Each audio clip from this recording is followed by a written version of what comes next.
I don't know how the quality of sound will be for this video. There's cars in the background. Shouldn't be a busy road, but you never know. We'll see how it goes. So I just wanted to record some thoughts. I did a clip last week about my dad is going through chemo, and I said I was going to record thoughts and anything else along the way, just in case it helps anybody along the journey. And it might resonate with your story as well. So you never know. It's always good to share, I think, as well, just to get things off my chest. It will help me to talk this through. I've mentioned it to a few other people because I'm just in absolute shock about something my dad did. But I can understand, and in a different way or a different time during his chemo. If he'd done the same thing, I probably wouldn't have batted an eyelid. I think it gives me some realisations about my dad as well.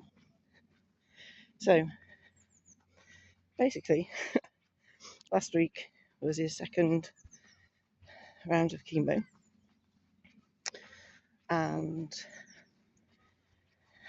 the night before his blood test, and I think in the week preceding the chemo, he'd drunk whiskey, and quite a lot of whiskey. I'm not talking about a drop, quite a lot.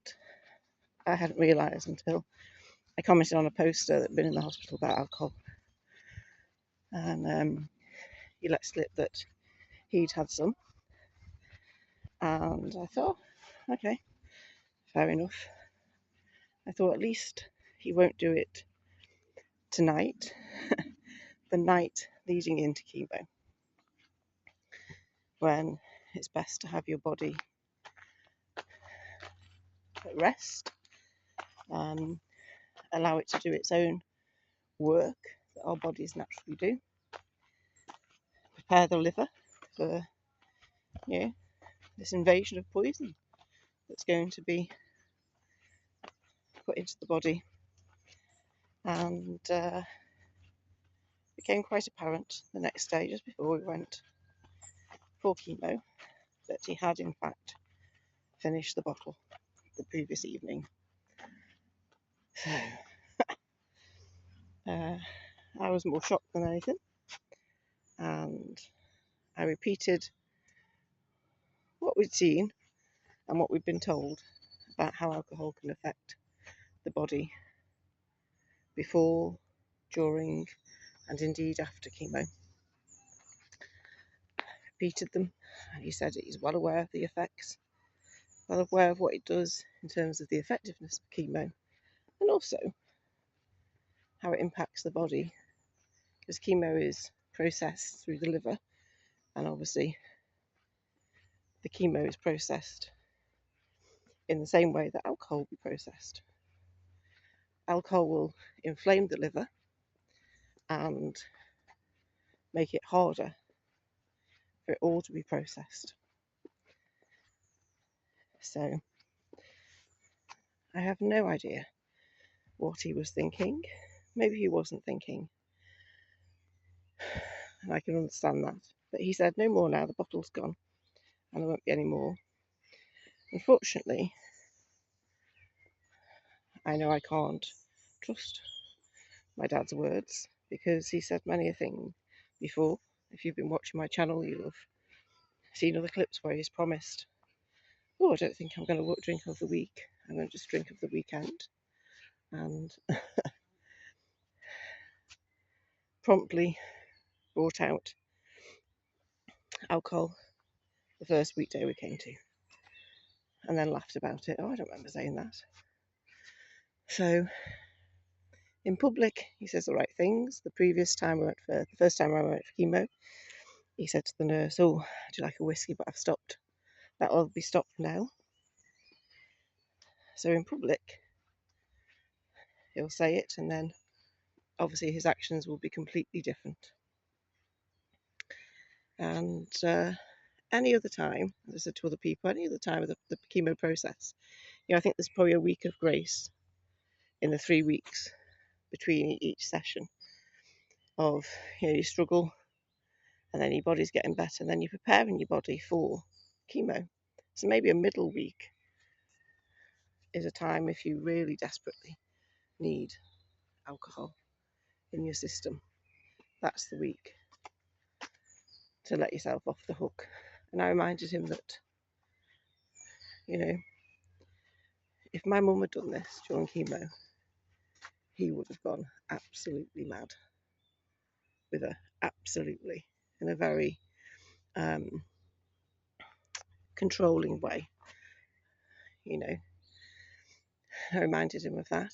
He said nothing in response because there was nothing he could say because he knows it's true. But he does it. And I don't know whether it's an attention thing. He knows that I will comment about it because obviously we've had those discussions. My brother no doubt supports it, and I think buys the alcohol, maybe doesn't realise what it's doing to the system. And any other time, I would happily buy the alcohol for him. If it gets to the end, well, there's nothing else that can be done. He can drink himself silly every night, entirely up to him. But whilst there's chemo, which yes isn't curative, but should help the situation a little bit, and it is reducing his PSA.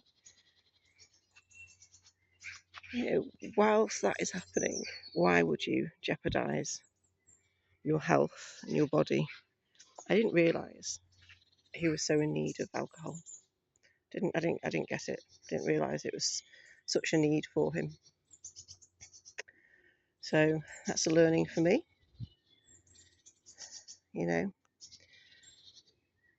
Why go through all this pain or this agony or this whatever of chemo that we know it does because we've all seen it. Our family know this journey. Why do that to yourself? And then make it even harder for yourself and other people. And of course, my brother supports it. As I said, he has done in the past. I'm sure he does now. He probably says, "Oh, it's fine. Whatever you want to do." He won't know the facts necessarily, and he's also not there when the aggression starts. And the comments out of his mouth were abusive because he's had his alcohol. And as we talked about, with medical professionals, his tolerance will be lower for the alcohol because of the chemo. So he could make himself ill with even just a small amount. And there are telltale signs. I always know the signs when he's had something.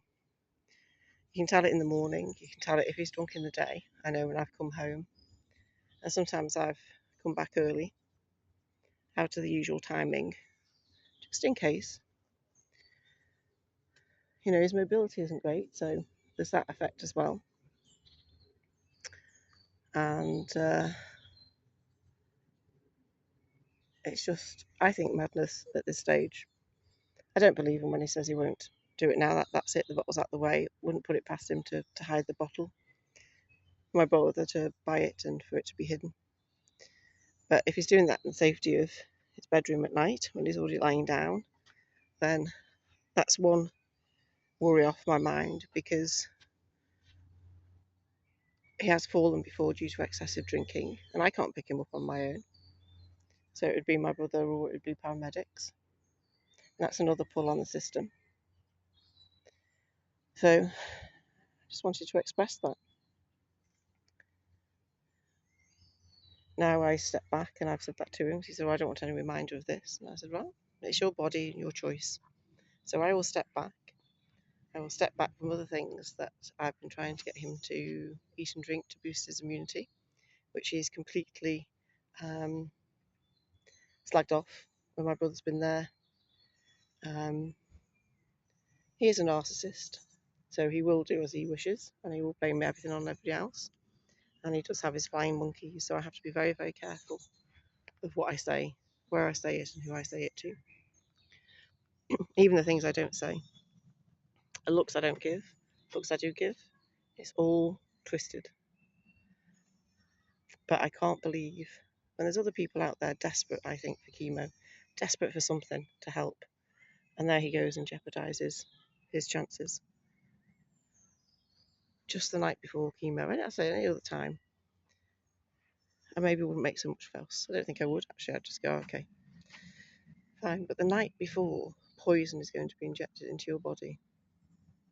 It's just unbelievable, isn't it?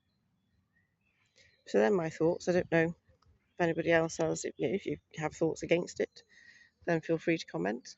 If you think it's okay, and it won't have any effect on his chemo, I'm happy. I'm open and happy to hear those views, because the medical opinions I've heard and the things that I've read say not. But if people have experience of, well, they've done it and their chemo was fine, it was just as effective, it had no adverse effects on their liver or anything else as they were going through it, didn't heighten their side effects, then please let me know. Please comment below. But if you're going along the chemo journey yourself or with someone else, then I wish you the best of luck. I hope you're healthy today, and I hope you have some sun around you as I do today. Take care.